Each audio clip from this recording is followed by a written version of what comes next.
In the early bare knuckle era, you read about fights ending with a cross buttock, or rounds ending with a cross buttock, or the devastating cross buttock. So what is the cross buttock?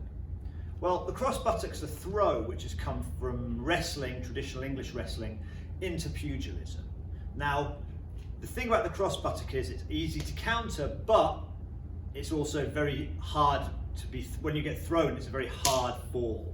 So both people have to be aware, because there's both a danger for the person instigating and the person defending it.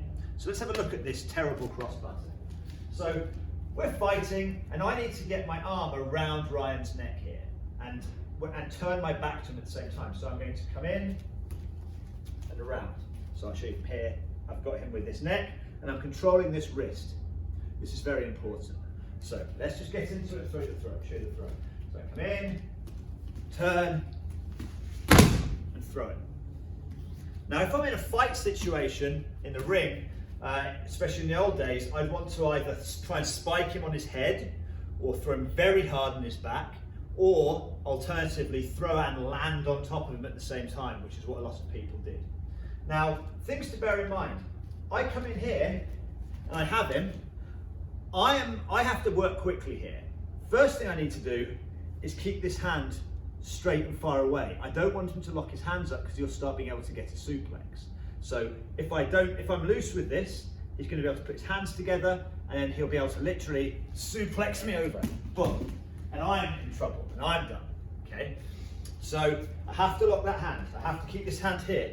At the same time, because if I've got this here, he can't throw me over. He can't at all. I mean, he can maybe start trying to defend and block with his back legs like that, but he's not going to be able to throw me backwards. So, the first defense is if you're very weak on that hand, Ryan can throw me in a suplex. Now, let's say Ryan gets me in this cross buttock position, he's got this hand. So, another thing I can do here is try to either get my hand over the top, and then he can't throw me, and then I can start attacking him back, maybe even turn around and get a really good strong front headlock, which is a bit like a front chancery. Or I can try and swim up and catch the head here, and then he's just going to turn around, and we're going to end up in a clinch. And then we're kind of back to square one, even Stevens. The other thing he needs to hold this hand for is, if he doesn't get this hand, and I manage to free it, I'm just going to keep that leg there. Now he can technically throw me with both his hands on my neck, like by just linking his hand. He could technically, if I didn't have this, he could throw me there. But what I'm going to do to stop that happening is control the back of his thigh, because he can't throw me if I'm controlling this thigh. And then I can start getting his hand round and working it around and fighting him. But the cross buttock itself, while there's lots of ways to defend it, if you're very quick with it, it's very powerful. So let's just show the actual cross buttock itself one more time. I'm here, I'm punching him, hitting him, and especially this was used particularly at the end of rounds, so say he's quite groggy at this point, maybe even. I'm going to jump in, straight in, and throw him down. And that's the cross buttock.